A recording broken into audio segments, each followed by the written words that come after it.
Hey everyone, and welcome back to another cast of HD Phoenix. This is the semifinals of the Starcraft League November Game 2 between GGmuse and inFiRevenant. Now, inFiRevenant was made a fantastic tactical decision last game. He would have been 50-50 if he went head-to-head with his Zerglings and Banelings against a large amount of Marines. I would say at least 50 Marines with medvac support and 4 siege tanks. He might actually have lost that game, but instead he swung every single Zergling he had. 55 Zerglings, only leaving behind 3 Infestors and 4 Banelings to defend against this massive push by GGmuse, and he amazingly was able to hold it off while his Zerglings just decimated Muse base. It was such a, I would say, a really gutsy move, because you know that you have like a 2,000 mineral army bearing down your neck, and you send your entire force away and leaving behind maybe 300 minerals worth of units to fight. That takes some serious guts, man. Like that's a very interesting play. But GGmuse does get the pick because he did drop the first game, and he has very wisely chosen Steps of War. Now, a lot of people don't like this map because they say, oh, Zerg OP, you know, like they can, this is such a short rush distance, they're gonna get 9 pool and I'm gonna get Zerglings and base, I'm gonna lose within 2 minutes. But the thing is, in high level games, most players are gonna be able to defend a 9 pool very easily. It's actually really it's not hard at all. Actually, you just need to do some worker micro, and you're actually able to save all your workers, and then after that the Zerg is going to be economically behind. Then the close rush distance between these two maps actually is going to bite the Zerg in his ass, because right now, let's say if Muse was just about to march out and he pushes his army here, the Zerg is going to have an overlord hanging out over here, and he's going to be like, okay, the army is chilling out here. 30 seconds later the army pushes out. You have zero time to react. Like from here to this ramp is like 10 seconds, and then he's at your natural. You're not gonna, Zerglings take 36 game times to build. Roaches take more. If you want to make Mutalisks, they take even more, and Spineclaws take 55 units of time to build. So, but they're gonna be in your base in like 15 units of game time. You're not gonna get a chance to react, and oftentimes what Terrans would do is they'll make a force, they'll push out the heal, let the Overlord see it, make the Zerg freak completely out. He's like, oh my god, this early pressure, like what this early Marine is going to do, and you're going to force the Zerg to make, not drones, you're going to force the Zerg to make units.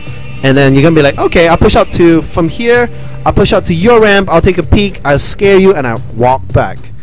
And the Zerg is going to be like, okay, I can attack your front, but it's heavily defended, or I can make more drones. The Terran makes more units, he pushes out to the natural again, the Zerg freaks out, he makes more units, now making more workers, and it's a vicious cycle. And with this mind game, the Zerg is not going to get the economic advantage that he has, and simply because the rush distance is so short.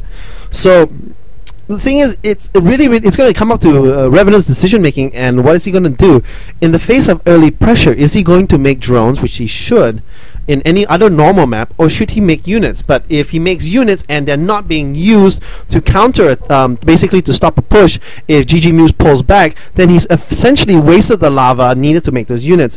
And right now, Muse is going to show off 3 Marines in his base. He has another 4 Marines hidden behind. So this is wow, I would call this like the $1 million man strategy from original StarCraft 1, where you basically don't get any gas, you just pump a whole bunch of barracks, you make a whole bunch of Marines, and Marines are really good against early game Zerglings, because they just shoot so fast.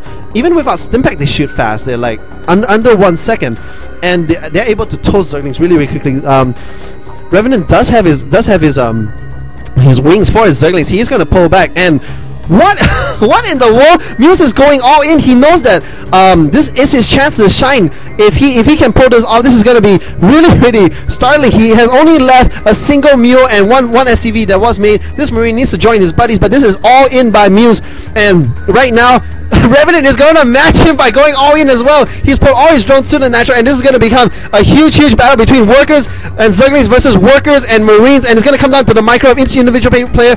The Spineclaw, as I said, is way late. These Zerglings are making a fantastic surround against these Marines. The Marines were actually not able to cover by the SCVs. The SCVs are completely surrounded, and all the SCVs are going down. Once the SCVs goes down, the Marines are not going to have enough cover, and they're just going to get picked apart. Here they go, there they go. The Marines are going to get torn up to pieces, and there are just too many drones and Zerglings left. The drones actually going back to mine, and looking at the harvester count, we are at 2 harvesters versus 11, and yes, there are 3 Marines that, Muse did win the game, but the second wave of units is going to absolutely crush him. This one Marine's like, oh man, this is not what I signed up to the academy for, and these Zerglings are picking away at all this, and What? What did I just watch? Now, as I said, the rush distance on this map is really short, and essentially Revenant did not have any time to react. This spine crawler was very late. Let's scroll back and take a look at that final battle.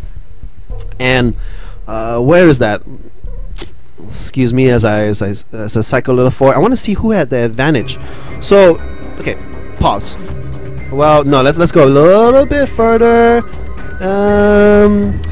Right here. Okay, right here is the deciding point. We have 11 SCVs. We have 11 Marines versus 11 Zerglings and 14 drones. So they are equal number of Zerglings to Marines. There are 3 more drones and a queen.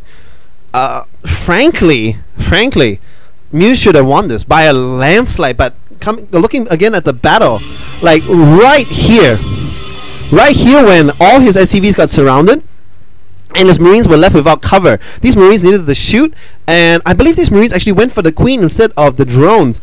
And a queen, remember, a queen does attack very quickly. He does do 8 damage, but the thing is it has a ton of HP. It has the HP of roughly 4 to 5 drones. So killing this queen, you could have killed a lot more drones, and the drones actually are ironically doing most of the damage to these SCVs. And if we're going to look here, yeah, the queen does get taken down, and all the SCVs go down. And once the SCVs go down, these Zerglings are going to go completely to town on the Marines that are left.